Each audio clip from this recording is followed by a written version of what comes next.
I keep...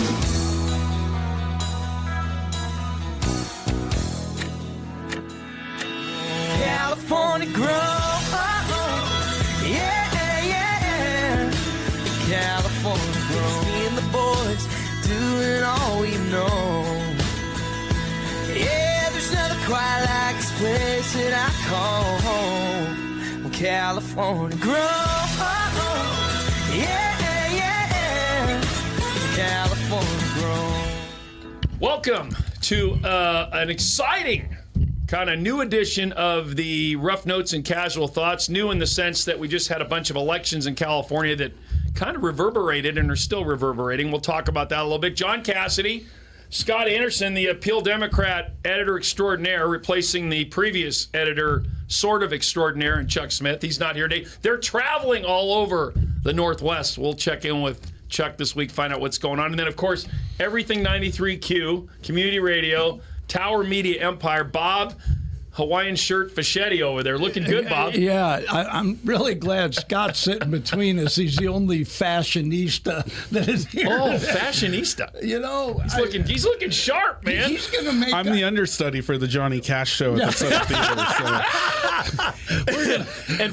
We're going to have to change how we look, John. Oh, my word. And, folks, I will try not to bang on the table because Kurt's going to hit me. But this is Rough Notes and Casual Thoughts, the radio version. And then on the weekender at the Appeal Democrat, you get the written version, Chuck Smith version, which is really cool because it's kind of the Herb Cain column of Northern California. You'll pick up all sorts of tidbits. And his column this week was actually very interesting. That was I forgot about that stuff, actually. I remember border guards being at the different checkpoints. I remember in the old movies, they used to showcase that in movies sometimes, like real old movies, like Kurt and I, and probably before Bob's time. Yeah, I remember when talkies came along. Oh, Bob. I don't believe that. Oh, Bob. Unbelievable. I do remember when TV was black and white and we only had a few channels and we didn't watch a lot of TV. We played baseball all the time. But I'm telling you, whenever Sunday came along, there was always the what was it? They called it the Wonderful World of Disney. Yeah. And then there was that Marlon Perkins. Oh, that was great. You know, we tried to stay up. Mom and we tried to push to stay up after Wonderful World of Disney. Nope. Go to bed. You got school. I know, but they're showing the lions. Right. Yes. How that guy lived as long as he did, doing what he did, and his son too. Right? Wasn't his son involved in that? I think so. What was that called again? The show. Mutual of Omaha's Wild Kingdom. Right. Wild Kingdom. Yeah, I miss Shell's Wonderful World of Golf too. All those wonderfuls. We also remember when Clint Eastwood was still making movies. Wow. And now he's just turned 96. Unbelievable. And he's officially retired. Unbelievable. Yeah. He's got a little connection to Yuba Sutter. Ask Tony Belzer about it over at City Cafe. I believe he filmed The Outlaw Josie Wales up in the Orville area. That's correct. Yeah, but he's got some ties here. And some ties out towards Bernie, but we'll talk about that another show. So Scott, how's it? How long have you been in the job now? Because it's flying since March 9th. Oh my word, that long? Yeah, man. Does it seem like yesterday? It's gone by quick, but I've been meeting with a lot of community groups. I'm still meeting with community groups, still getting feedback, still getting input, still soaking in sort of what the community would like to see moving forward. But it's going really well so far. Well, I'll tell you, I mean, Bob and I get a lot of feedback on what you're doing with the Appeal Democrat, and it's noticeable, and it's great job. Yeah. I asked him if he got his feet wet yet, and he said, "I'm snorkeling." No, he didn't say that, but that's probably the truth. It's a lot. It is a lot. So part of what you're doing is you're revamping, re-engineering the Prospect magazine, and yes. So, and we can get that online too, right? Because I'd always had trouble on my online subscription trying to grab it. So I'm not sure if they e-edition that or not, actually. At one point they did, and then they had issues. So yeah, that's just another opportunity for you guys. Because for those of us that don't want the paper anymore, because all the years as a paper boy, Well, you can pick up copies at the Appeal Democrat too if you're not a subscriber, but you want to copy the magazine. Just swing on in and grab get it. the prospect. I love that. So, and you got the canine on the cover. So Joe Carrero spent 2 months working on this cover story. She basically has profiled every working law enforcement canine in Yuba Sutter in this piece. Wow. So that's Sutter Sheriff, Yuba Sheriff, and Yuba City Police. So if you're a dog lover and you love canine officers, which are incredible, right, incredibly trained creatures, they are phenomenal. And she's even tried to capture their personalities. You in the Yuba City Police Department also has just a station house dog for to help them unwind and relax. See, I didn't know that. That's good to know. And that dog's in the story too. That's awesome. She did a great job of breaking down. Each dog has a specific training expertise and all the different ways that help. And we couldn't have predicted this, but like right when the story came out, I believe it was the Sutter Sheriff's. One of their dogs they'd just retired out last year, passed. Right. And so, but it was it was good timing in the sense that it's honoring what those dog handlers do. You know. So Officer Kenny Souls, who's retired a couple of years ago from the Yuba City PD, he had I think one of the most award-winning dogs in the state called Gunner. And Gunner just passed away last year. And Bob, you remember Gunner? Gunner showed up everywhere, and he's a Gunner Belgian. liked it when the radio clicked because he thought that was his turn to talk. Well, he's a lot more intelligent than you and I, so it's better. Probably. But he is a Belgian Malinois. Yeah. And that dog, I mean, not an ounce of fat on him. I mean, and that dog, it was just a walking muscle, man. That thing. They're incredible creatures. And Bob, you know, in your career as a chaplain, you saw the work those dogs did for years. They're incredible. Yeah. Well, the thing that I think it's awesome, and it's that the dogs actually live with the handler. So, you know, you anybody that's ever had an animal pass, you know, you get connected to them.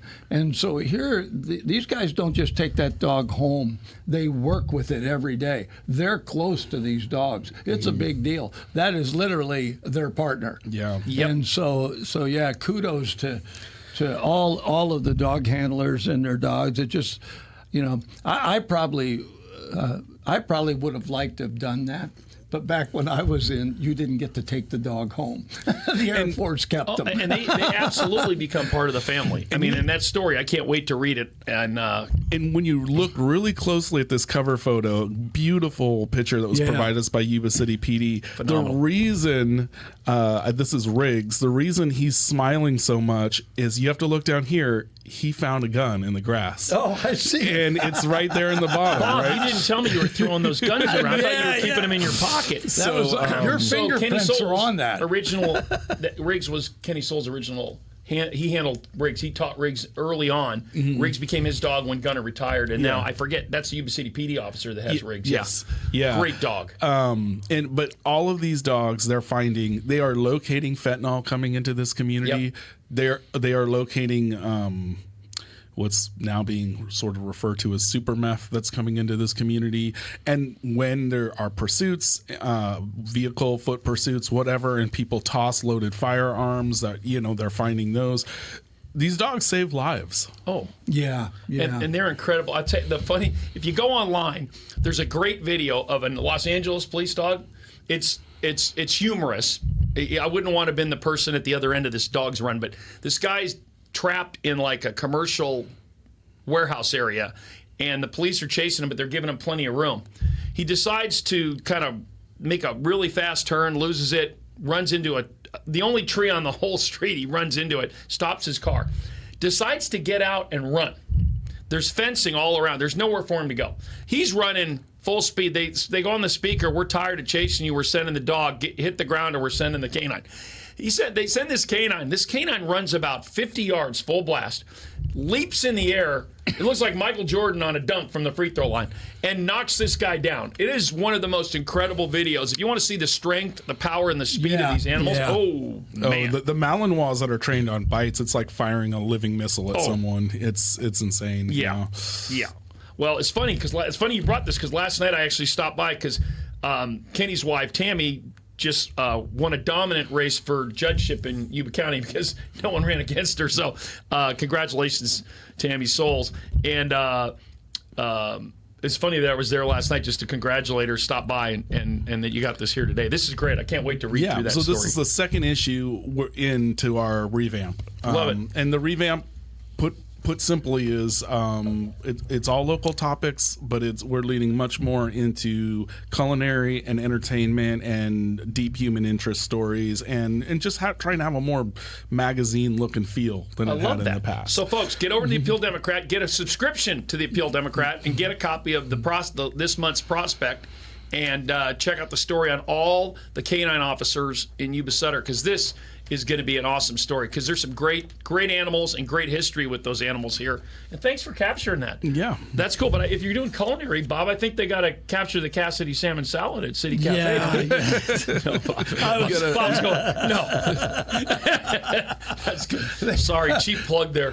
By the way, the show is sponsored by Kim Mauda and her team over at The Brick. The Brick. Are I you just still ate going there the other day. Look at this. I'm holding Brick coffee. a latte from The Brick as we speak. So I hate to confess this. You got a McCafe. Wow. That is scandalous. Well, I just want you to look at this. Not good. Well, let's Scott is in a suit. He looks sharp. With a coffee from The Brick. I'm wearing a Hawaiian shirt, and I got a Mackie D coffee. I'm just saying. I love it. I love it. So we got to touch on the election just because they happened last night, and a lot of ground shaking in California. Not the earthquake type, but some political ground shaking. How it all kind of shakes out. I guess no pun intended there, but talking about earthquakes. But however it shakes out, it's going to be very interesting. But going into this morning, James Gallagher absolutely crushed it for the remainder of Doug LaMalfa's seat in Congress. In fact, I'm going to fly back next week to D.C. for the swearing in, which will be very interesting. And he also did extremely well in the new Prop 50 District 1 primary, which I shocked a lot of people that he did that well, just based on the way the voters line up in that new revamped whatever people call gerrymandered district. So what are your thoughts on what's going on politically like that? I mean, it could be a sea change. Well, I'm finding that voters were very confused because of Prop 50. Oh, man. There was the last 2 months, we were talking, our newsroom was speaking with local elected officials and the central committees for both the local Republicans and Democrats about how we could just give people the tools to understand what the races actually are right now, because Prop 50 has just changed so much.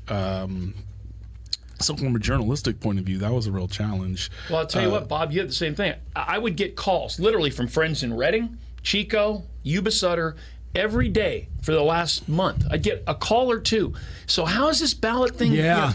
People were so confused, to your point. Well, and I think that part of what made it confusing is when, like I did, you and I both did the event. Well, only two of the candidates showed up. The third one didn't show up, but it was like, okay, so let me get this right. You guys are having this narrative about what you're going to do, and this is only for the few months, right? And so people were like, well, what's really going to... So we had to keep alluding to, well, down the road, right? Yeah. Here's going to be... So now, once Doug LaMalfa's term is done, right, then we go to this new districting, right? Yeah. So then it'll be what candidates are running for that district, right, which now includes Yuba Sutter, which before didn't. Right. So I could see where people would be like, does this make any sense? I also think, though, that when you know somebody, you know them. And the candidates that have gotten out and really got to know the people in their district, I think they're going to do well. There are candidates that for all intents and purposes, they sat and did their job, but they didn't really hear the people. And I think that in California, I believe this, we're going to see more of the votes going to those that they feel like hear them. Great point. You know, I think that's a key. We're tired of being ignored. Right. I don't know how else to put it. They talk about being disenfranchised, and I think a lot of people in California feel like, hey, do you guys see what's going on? Could you do something about this? And so I think that whatever candidate the people feel like they hear me, I think they're going to do well at the polls. Well, that's key for, I think, these congressional districts, because there is a real sense of disenfranchisement with rural California, and it's up and down the state. And I've gotten that feedback both at my prior job before coming here, when we cover like the more rural parts of Placer County and Sacramento County and Yolo County and Solano and San Joaquin, and and coming here and talking to folks here, it's that same sense.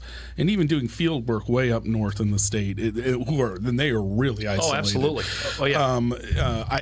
Isolated from resources, isolated from any kind of political capital of any kind for the issues they're having. So there is a sense that Sacramento, or the state capital, has only been listening to the Bay Area and Los Angeles, and to a lesser extent the Sacramento metropolitan area, and just ignoring the needs of everybody else. Well, it sounds like that sometimes, like when they're making their point.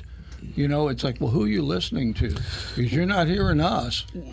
Well, I'll throw in a little historical perspective on this too, because I think I'm older than you, Bob, or close.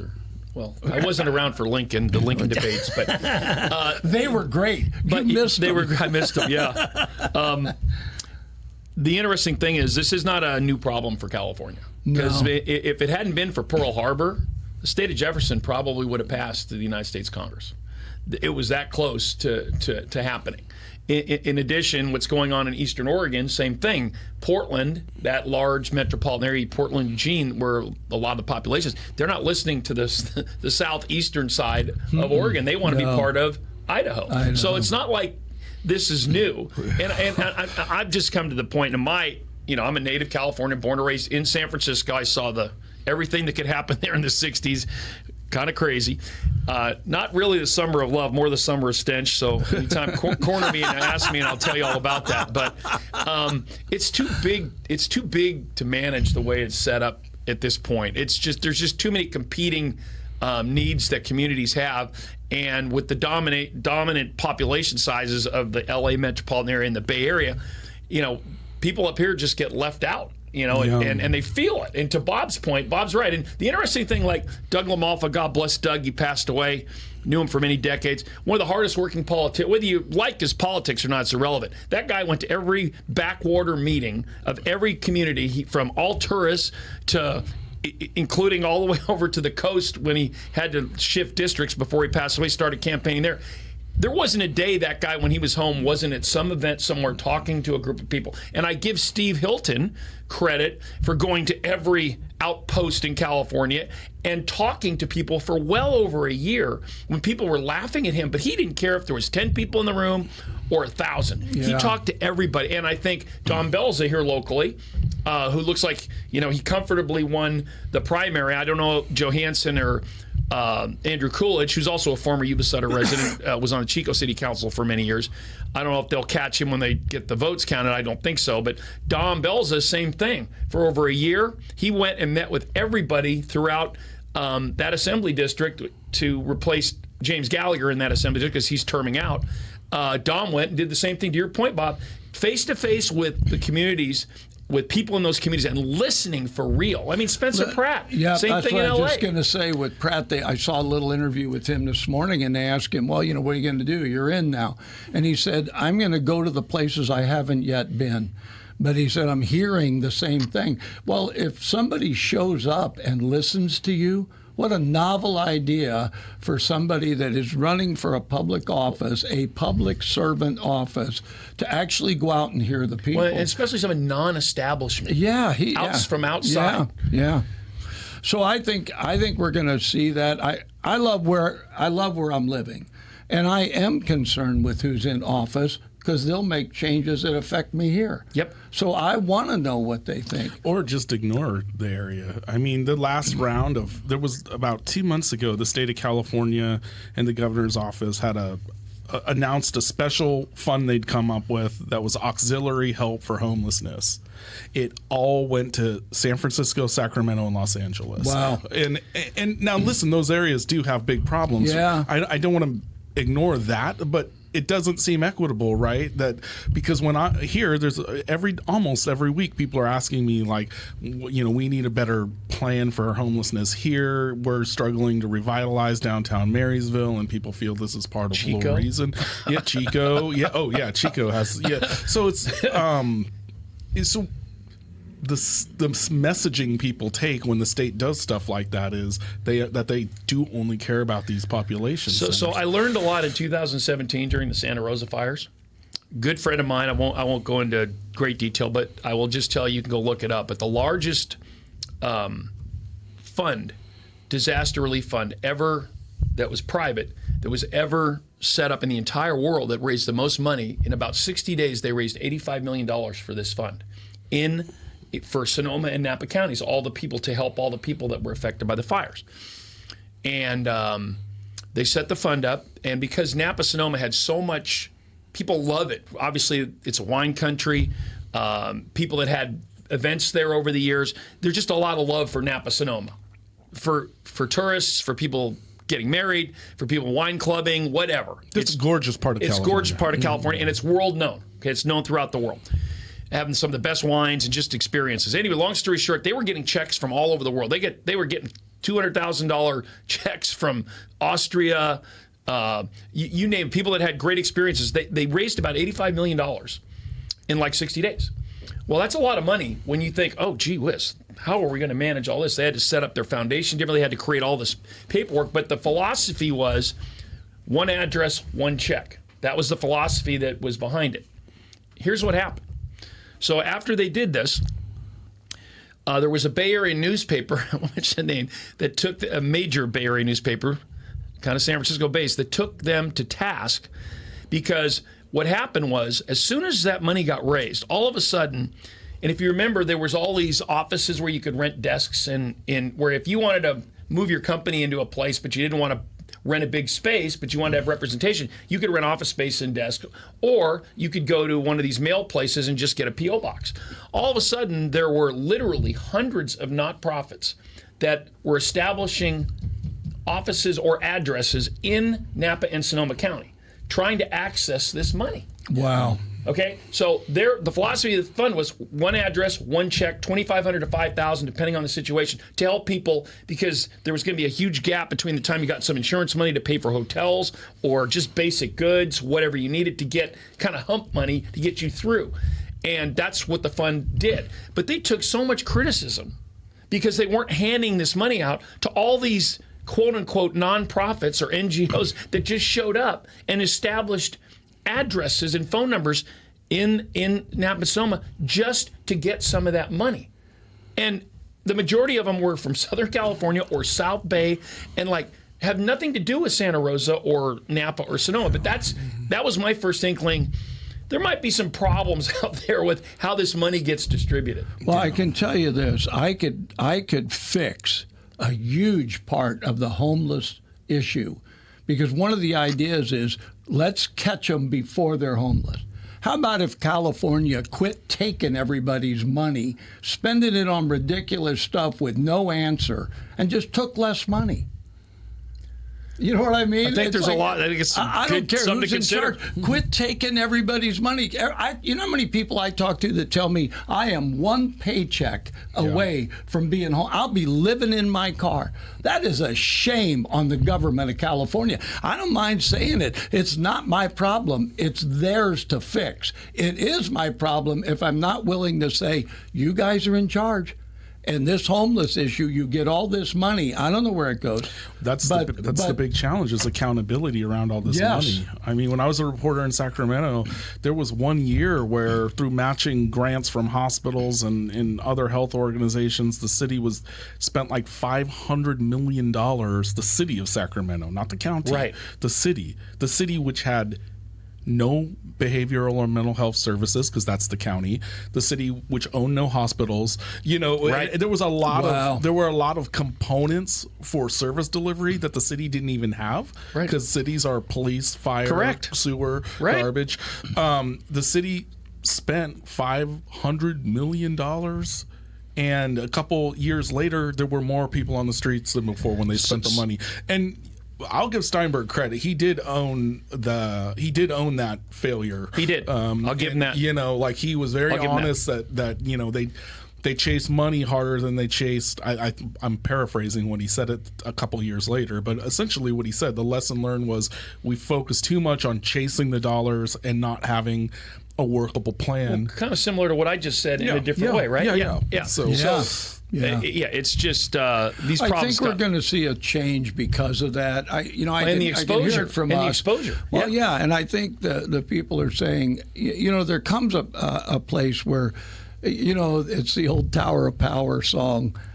You don't change horses in the middle of a stream.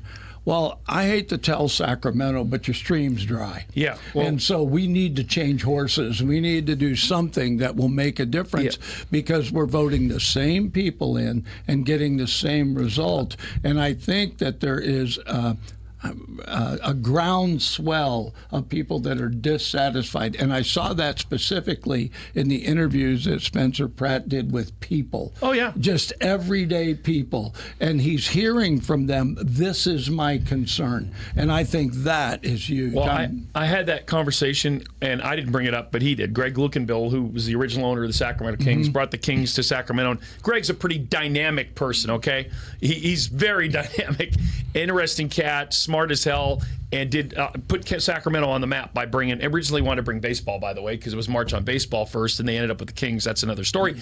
But I shared it with him when he's so frustrated with what's going on in Sacramento government-wise and not effectively dealing with real issues.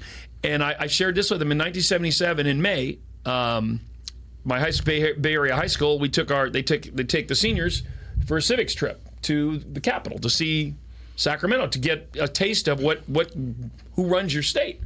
We pull up on the northeast side, right across from the Hyatt wasn't there then, but right across there from the Hyatt is. The bus pulled up right alongside the Capitol on the northeast side, and I just happened to be sitting in the front of the bus.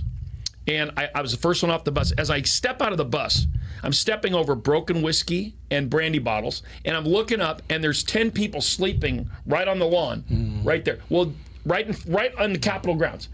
This is 1977. I'm old. It hasn't changed that much. It's prettier there now. If anything, it's gotten worse. It hasn't changed that much. So that's 50 years.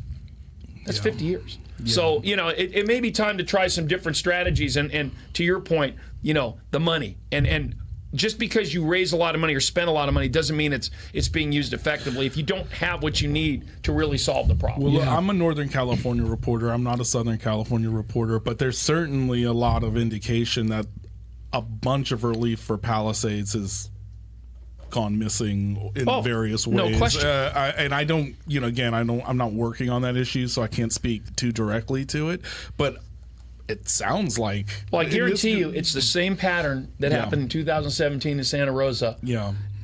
That's $100 million. This was $85 million. This was the most ever raised up to that point in time. Yeah. Well, you can imagine how frustrated people be down there when... That would be a great story to do, is to contrast. Yes, Kurt Baird, would you...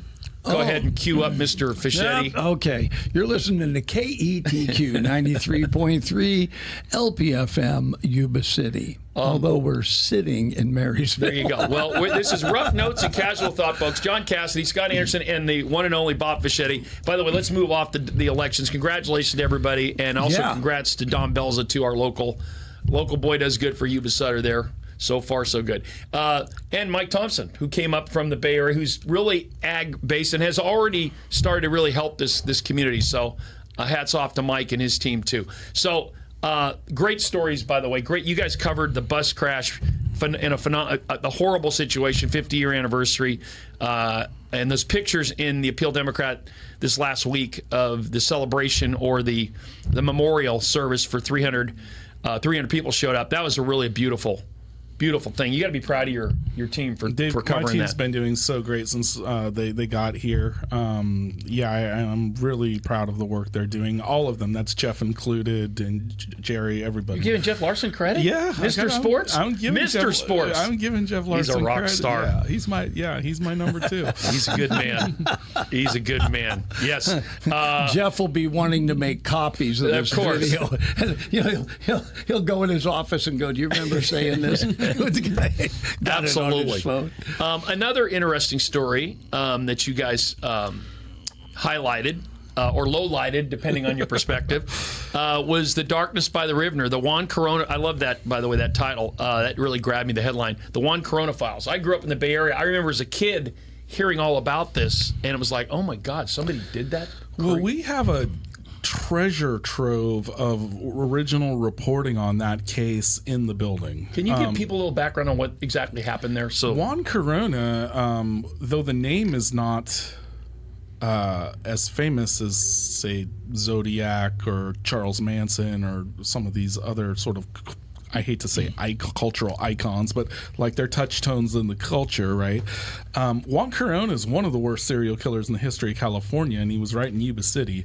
And because the Appeal Democrat covered that from the moment the first body was found all through, Juan Corona ended up having a couple different trials. He had a whole appellate process, and then there were parole hearings for the rest of his life. And the Appeal Democrat over the years had so many different reporters, but starting with Eric Grunder, who we were able to talk to for this story, that we have an amazing archive on the case. Yes. And so what Ray Bowden and I did was, because it's the 55th anniversary of Juan Corona being caught, we just simply decided to write a story that would highlight the Appeal Democrats archive and all the insight it gives you into this amazing case. But Juan Corona killed at least 25 people. It is believed the number is much higher, but will probably never be known. Right. Probably never be known. Yeah. Incredible story, and it's in the May 30th edition. If you get the online edition of the Appeal Democrat, you can go back and read all this, but it's a phenomenal story. It's a sad story. I'll give you one angle on it. I'm not sure the paper ever picked this up. I shared this with Chuck before, and I think I've shared it with Bob. Longtime sheriff here. I think Gary was, maybe 10 years. Gary Tyndall was the sheriff. God rest his soul. He passed away a couple years ago. One of the really good people. But he was a Yuba County sheriff for a number of years. But he was his first job out of college, and he was an engineering student, which is crazy. Was as a guard at the Yuba County Jail, because they put Corona in Yuba County Jail. They didn't hold him in Sutter County. Yeah. I don't know what the situation there was. I don't know if it was for his safety or just the jail was better in Yuba County at the time.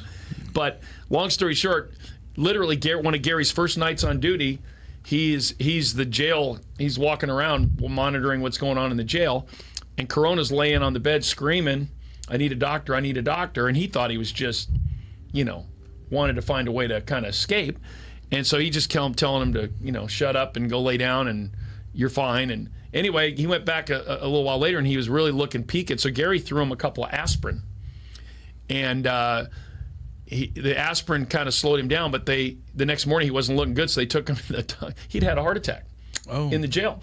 Or he was having a heart issue, and if he hadn't given him the aspirin, he would have died. Oh, wow. And so it would have saved the state. Yeah, it would have saved all the Sheriff's Association. Tyndall used to give Gary a bad time because he could have saved the state millions of dollars. The second trial of Juan Corona was in Hayward. Oh, that's right. And the state of California spent a lot of money on that trial because they didn't want there to be a third trial, and so they hired top-notch. His name's in the story. He would go on to become the district attorney of San Francisco. That was Juan Corona's defense attorney in the second trial. Was it Hallinan? Yep. Terrence Hallinan. Terrence Hallinan, yeah. So he was his defense team during the second trial. Right. And there were a lot of people in this community that couldn't believe the state was spending this much money on giving him top-notch Terrence was quite a character. So Terrence at 5 o'clock every afternoon would be on seat number 4 at my uncle's bar, the Dover Club in the Mission, along with Quentin Kopp and Frank Jordan, who was a police chief, and all sorts of crazy people. Even the Mitchell brothers would be in there with those people. It was quite an eclectic group. Yeah. It would have made for a great sitcom. So I think they did that. It was called Cheers. I'm not sure. I'm not sure most of these discussions were cheerful, but they were pretty intense down there. And then Chuck Smith, again, we talked about the anti-Okie law. Don't miss Rough Notes and Couch Thoughts written edition this week. That's interesting that they were actually didn't want people who didn't have the means to support themselves to move from state to state during the post crisis after the crash of the stock market and what happened in the 1930s, right? Yeah, I love reading about that stuff Chuck's been writing about with the migrant camps and things like that. When I started settling in here, I'm a huge John Steinbeck fan, and there's something about the Mid-Valley North State area that kind of makes you feel of east of Eden and those kind of stories. I don't know about the sophistication. He's looking good. He's talking Steinbeck. He's an editor of the This is way too much of an upgrade for us, Bob. What is next? Is he going to start quoting Gahil Gibran? Oh, you never know. No. All right, Bob, touch on the Freebirds. Give us the update. They're in Long Beach this week. They are in Long Beach. New team in Long Beach. They're not Long Beach. The Long Beach team went home. This is their season opener for them, and I think they're playing the Red Pocket Mobiles, but our Freebirds are down in Modesto playing the Roadsters. Used to be the Nuts. How do you go from Nuts to Roadsters? Hot rods, American graffiti. I don't know. It's like, so anyway, and Gallo wine. Don't forget Gallo wine. Yeah. So I just want to say that if you have not been to the new stadium, your baseball education has been seriously neglected. Spectacular. Because the stadium's great. The team, I'm watching this team develop. It is an amazing thing to watch them. And they have struggled. They've been beaten, and but man, to watch them starting to gel. Because they're all new players. You can see it and feel it. I love it. So the Coast, who beat us, who swept us, it's made up of a lot of players that were on our team last year. So some of the host families, I'm going to pick on Jimmy and Amy Knorr. So I saw Amy Knorr down there, and Cuba Bess stayed in their home. And so I said, "Hey, Amy, how you doing?" She said, "Well, I'm rooting for the Freebirds until Cuba gets up from the Coast." And she's, rooting for him. Hey, baseball's always the sum of the parts, man. It is, but I just think it's great baseball. They'll be back, and then they have I think a 12-game series when they come back. But you can listen to them live on 93Q radio. We broadcast them live. But also Home Team Network, you can go there and you can watch the game live. They have 5 cameras, 2 of which are AI. They actually have a camera in the booth on Todd and I, but I noticed they never turn it on. Maybe if I wear a suit, you think something could change them? I don't know. I love it. That's awesome. All right, let's move on. We generally highlight what's going on out at Hard Rock. Yep. And great story this week, Scott. And I trumpet this and have trumpeted for the better part of the last 7 years, actually, when you look at what was accomplished. And I got Glenda Nelson, the chairman of the board of the Enterprise Rancheria, and her daughter. They've done a phenomenal job. But Glenda, along with Robert Bendorf, who's now the city manager, and Yuba City was CEO of Yuba County, and Craig Marcus, who was the tribal executive, and of course, when Mark Bertha came along, the president of Hard Rock out there. Those 4 people have changed the face of Yuba Sutter for decades. They've changed what can happen here economically when you look at what's happened out at that Hard Rock development with the casino, the hotel, the 5-star, maybe 10-star steakhouse. You use a great restaurant, the Asian Fusion, and then Hard Rock Live, that venue where we've had everybody from Smokey Robinson to Diana Ross to the Doobie Brothers to Tyler Rich, Nate Smith, just incredible. Beach Boys, America, and coming up very shortly here. Staying Alive, the best Bee Gees copy band in the world, is playing out there, among other Earth, Wind & Fire's coming. Pardon? Tom Jones on Halloween night.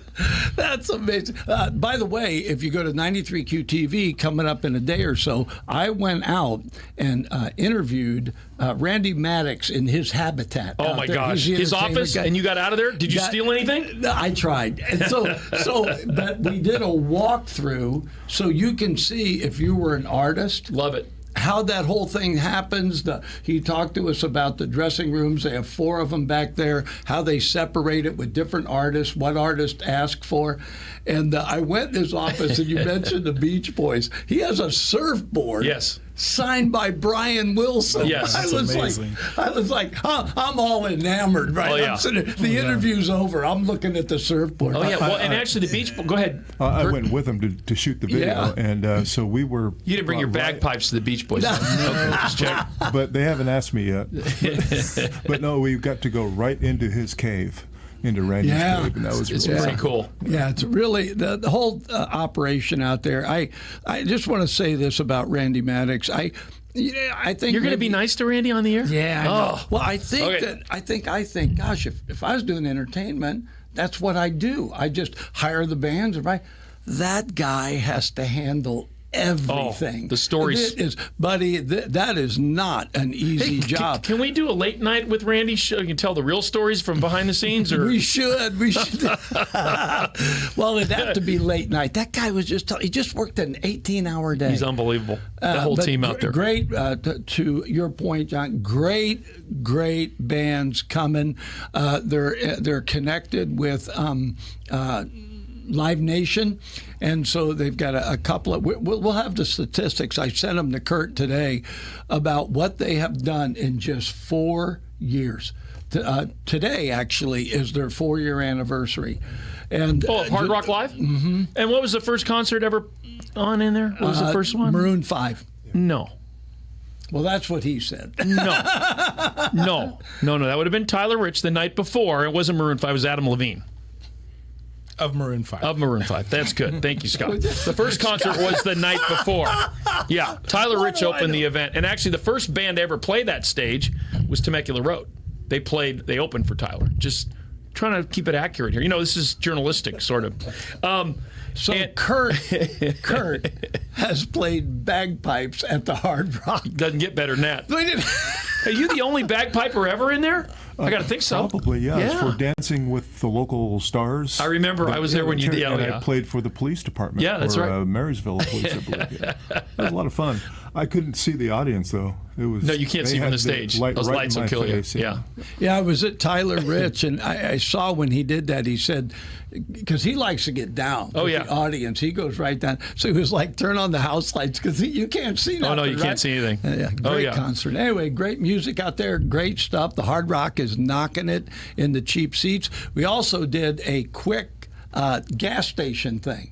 Oh, yeah. Because I went out there. I don't know if you can. So I didn't know you could put your player's card in there and get money off your gas. There you go. Right? Yeah, it's great. So I got the gal to come out and show me how to do it, put gas in the van. And so you're even more full of gas now than I am. Wow. I am. But great little store out there, too. I was like, man. Good stuff. So, Scott, touch on Enterprise Rancheria in the story because it's a hell of a story. Yeah, we had a story this week about the Enterprise Rancheria won a national award from the U.S. Department of Commerce for the work they'd done. And, we were just earlier talking about this whole question of rural sustainability and how rural communities are going to move forward, survive, and thrive. And the award they got was specifically for work in that space. Yep. They were one of only a small group of entities in the whole country that were named a U.S. Select Rural Development Designee. It's a huge deal. And they were given that award for everything they've already done that we were just talking about, but also the development plans that are in the works right now that they're master planning at the moment, which are going to be huge for this area. Billions of dollars is going to get spent out there, and that's Hard Rock is a Fortune 200 company, and the Enterprise Rancheria just got recognized by the U.S. Department of Commerce nationally as one of the top development plans that they put together. I mean, I believe that they were the only one combination to is win this in the state of California. They are the only ones to win the state of California. Folks, we're so fortunate to have I would strongly urge you, if you haven't been out to Hard Rock lately, to go out, check it out, have a nice meal. If you like steak, especially the Wagyus, they're amazing out there. Both Jarrett's do a phenomenal job with the food services. Also, I will mention this. Pinktober, this will be the 4th annual. They've raised, I think, over $300,000. They've donated, they're responsible for millions of dollars in charitable events being held at the Hard Rock. But get a hold of Megan McCarthy. You can get Megan.McCarthy at HRHCSAAC.com. Get a hold of Megan or just call out there if you want to be part of Pinktober. It is a great event. It's the 4th year they're doing it. It's kind of their national Hard Rock focus, and locally here they raise a ton of money for cancer research and to help people who have cancer. And the whole team out there, led by Mark Bertha, the president, done a phenomenal job. And just couldn't be prouder to see what continues to develop out there and what's going to continue to elevate this region economically, because they're attracting other folks that want to invest here as well, which is really the bigger part of what's going on out there. So hats off to Enterprise Rancheria and the entire Hard Rock team. One of the parts of the conversation with Randy was the people that come from miles away.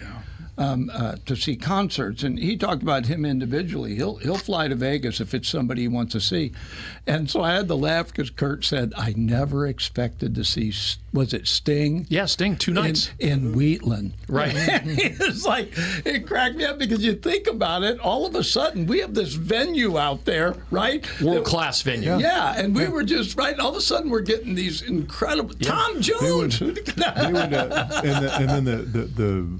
the singer or somebody jump on the microphone and say, "Hello, Sacramento." Yeah. Well, this is Oliver. Well, it's funny, in that vein, good point, Kurt Baird, board operator extraordinaire. In that vein, more people are actually kind of starting to identify it as Wheatland, not necessarily, even though it's Hard Rock, Sacramento. Wheatland, it's starting to elevate Yuba County. It's kind of it's an interesting transformation there. Well, I think originally they thought Sacramento was going to be their market, and they're starting to find out their market's much broader. And one of the things I talked to Randy about was the Yuba Sutter market. This is a huge market for Hard Rock. As we continue to grow. And right. we're growing. And so you've got that Plumas Lake, Edgewater area. You got people moving farther south towards Sutter. There's more homes being built. I think Yuba City signed on to like 600 new homes. You got Live Oak growing. So that's going to be we are in their backyard. Oh yeah, they're in our backyard. No question. And so and Beale Air Base. I mean, I could go on and on. Well, the other thing that's interesting, and I'm sure you've picked up on this too, and this comes straight from a lot of the folks out of Hard Rock too. People come back.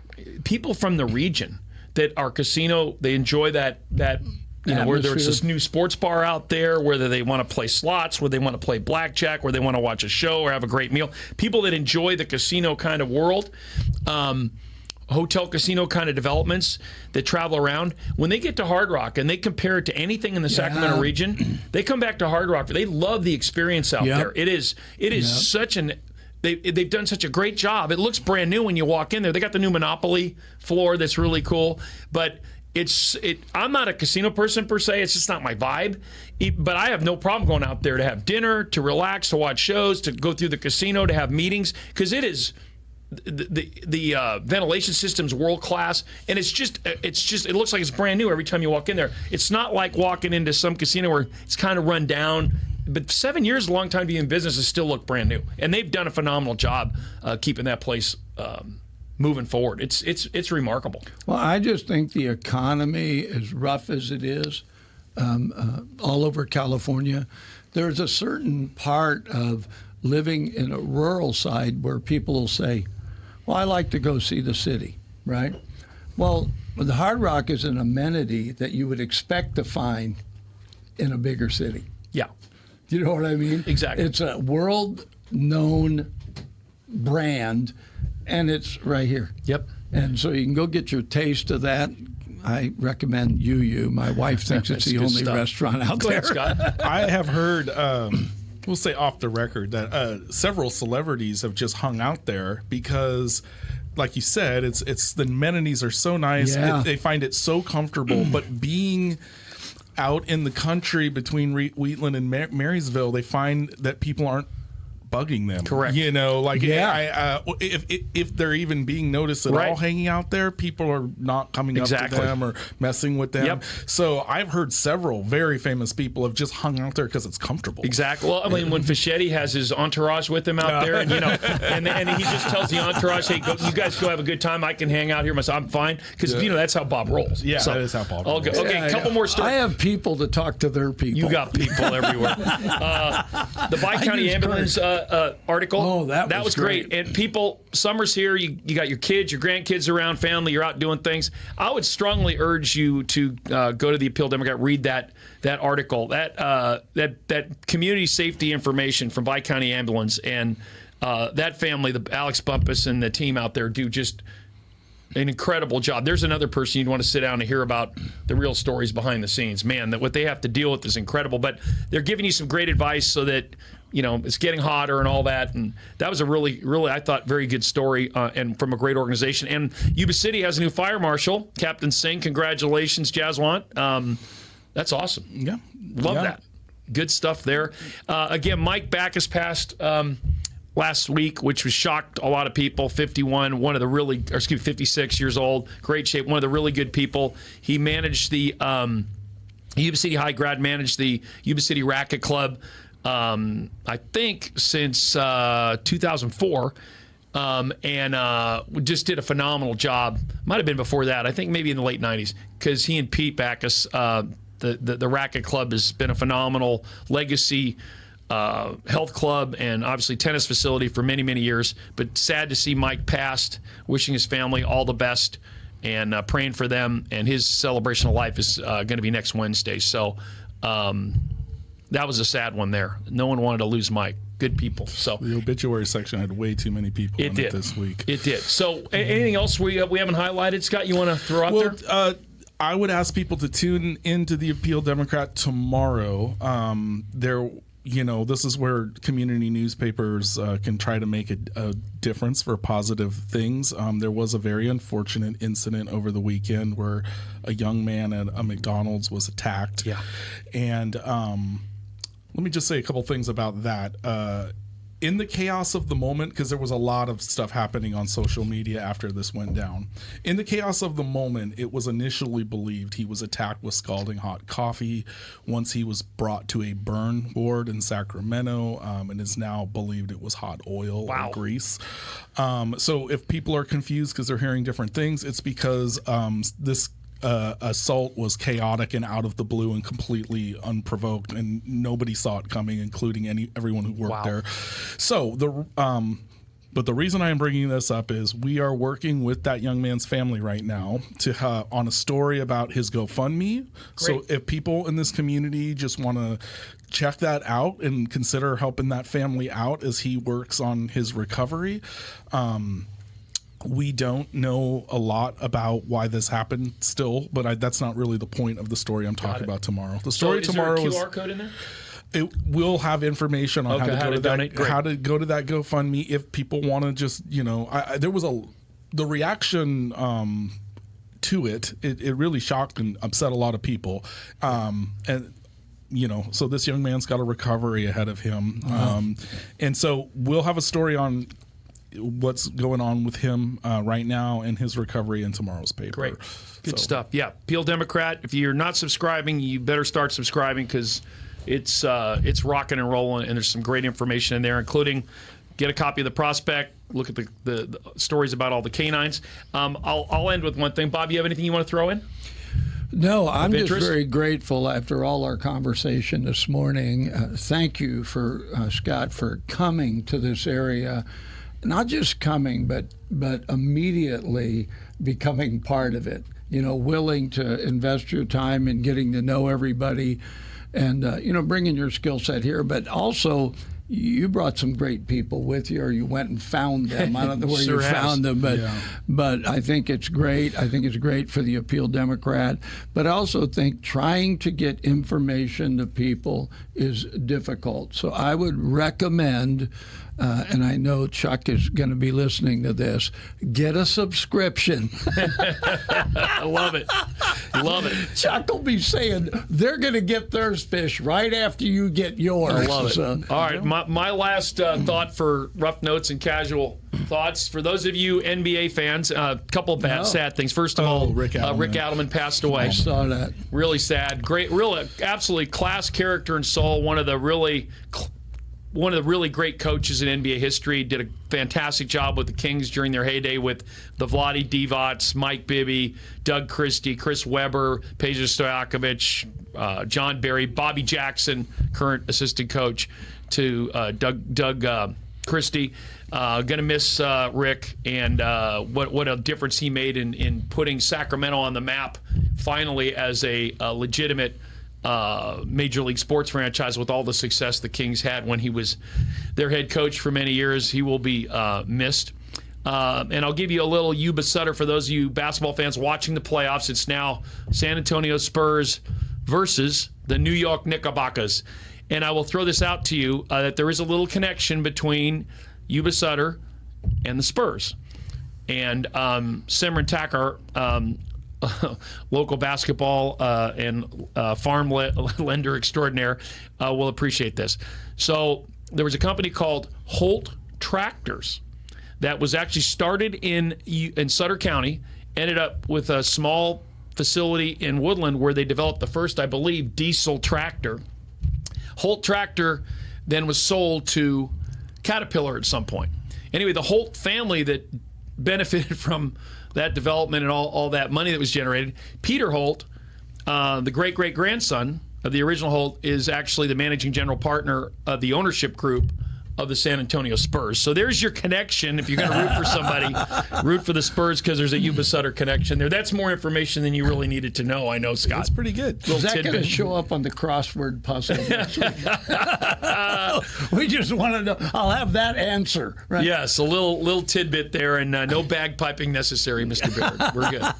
All right, folks, that's going to do it for this week of Rough Notes and Casual Thoughts. Thank you so much for joining us. I'm John Cassidy, Scott Anderson from the Appeal Democrat, and the one and only Bob Fischetti, Kurt Baird on the board. We will talk to you. Actually, I won't be here, but the rest of the team, I'm sure, will take over and do a great job. I'm going to be in Washington, D.C. for the swearing in of Mr. Gallagher next week. And we will be on the air again 9:30 next Wednesday. Don't miss it. And until then, have a great week. California grow, yeah.